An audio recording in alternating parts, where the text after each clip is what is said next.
It's on here, and we're hooping with the Cards. I'm here with Coach Allender, and he's going to answer a few questions for us about the boys basketball team. The first question is, what are the differences between this year's team and last year's team? We definitely have a good group of seniors, and I think that our senior leadership has been much better this year than it was last year. What are the strengths and weaknesses of this year's team? This year, I think we're really good defensively. We're giving up about 58 points a game, which is pretty good. And at times, we do struggle scoring a little bit, but with us being so good defensively, we kind of make up for our lack of scoring sometimes on the offensive end. What were your goals for this year's team? We set a few goals early on. Definitely one was to improve on last year's record, which we have done that already, and win a district championship. Do you have anything else you'd like to add? Yeah, we'd like to welcome our newest mascot, Trey, to the fam. Thanks for watching. And this is our segment, Hoop with the Cards. Shout out whole team hoops, overtime. Baby, I'm saying big baller. Hi, my name is JoJo, and I'm interviewing Miss McIntosh. And today we are going to be talking about Martin Luther King. And who is Martin Luther King? Martin Luther King Jr. was a Southern minister who became an amazing civil rights activist, and he proved that nonviolence can work. And one of my favorite quotes by him is, "Our lives begin to end the day we remain silent about things that matter." And I think that is so important, that we have to stand up for other people and be their voice. I'm interviewing Colonel Casey, and today we are going to be asking questions about Martin Luther King Day. Why is Martin Luther King Day celebrated? Well, Martin Luther King Day was established mostly to mark the birthday of someone that's very significant in our history. But I think it gives all of us a chance to remember his vision, where we view each other by individual character as opposed to the way that we look and appear. So I think it's an important day to remember his message and what it was all about. I'm with Ms. Davidson? and we're going to be asking questions about Martin Luther King Day. So what was his goal for right there? Okay.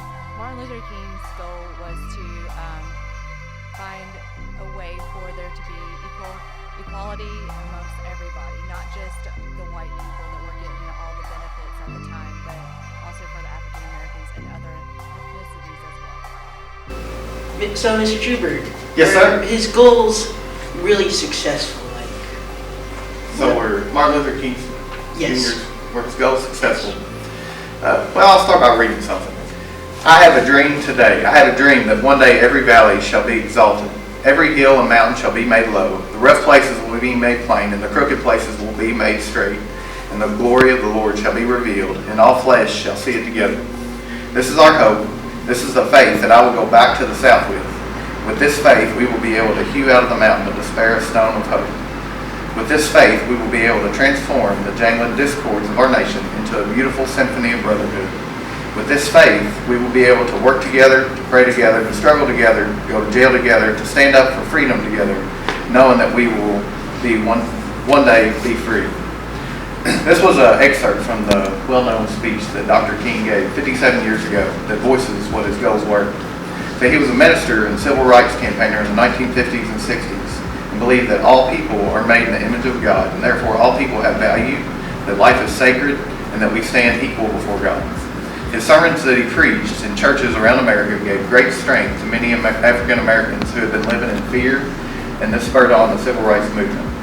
Martin Luther King called people to nonviolent resistance to racism and segregation that had been taking place for too long. Today, as a result, we don't have the same levels of institutional segregation, nor do we have the same tolerance for racism as we once had in this country. However, we still have a real problem. There is still too much hate and not enough value for the sacredness of life in this country. Martin Luther King would agree that governments and presidents can't change society. We need to change our hearts if we are truly going to live in the kind of society Martin Luther King longed for. So, I will leave you, viewers, people watching, students, teachers, administrators, with this challenge. While his life, mission, and goals have made great strides toward value in life, I urge you to examine yourselves, Test yourself, see who you hate, who you love, and how you're living your life to treat all people with dignity and respect. Good explanation. What do you think? I liked it. Thank you, sir. I was amazed. I'm glad I could take the time to help you out, buddy. So, thank you, Mr. Huber, for accepting this interview with me. Yes, sir, buddy. Appreciate it. Glad I could help. By the way, my name is Jojo, and this is Mr. Juber. And I'm the G-Bird. Hope you guys enjoyed this interview. Thank you all. Goodbye. Hey, I'm David. I'm Hammy, and we are here to talk to a few students about job shadowing. And I'm going to ask her a few questions about job shadowing. Where are you going for job shadowing this year? I'll be going to the courthouse. Actually, my mom is a deputy clerk, so I'll be helping her. Interesting. And what do you expect out of this job shadowing? Well, I guess I'm gonna get experience with dealing with like customers and stuff like that, because they talk with a bunch of people that come up there and need whatever issue solved. And also like organization and dealing with like files and stuff like that, and then like office work. All right. Well, thank you for answering these questions. Hey, what's up? It's Ben. All right, so I got a couple questions for you about job shadowing. Is that okay? Yeah, that's fine. All right. So where are you going? I'm going to this company in MHS, called MHS. It's in Mount Washington. Okay. What do you expect to do there? I expect to be on the computer a lot, use this program called Inventor, and maybe some CAT. It's a mechanical engineering job, so I'll be sitting down a lot. So it's fun. Thank you, Ben. I'm David. I'm here with Daquan, and I'm going to ask a few questions about job shadowing. Where are you going to job shadow? Mego Construction. And what do you expect out of? To be a crane operator. You heard it here first. We Hammy, and I'm here with Kaylee Porter.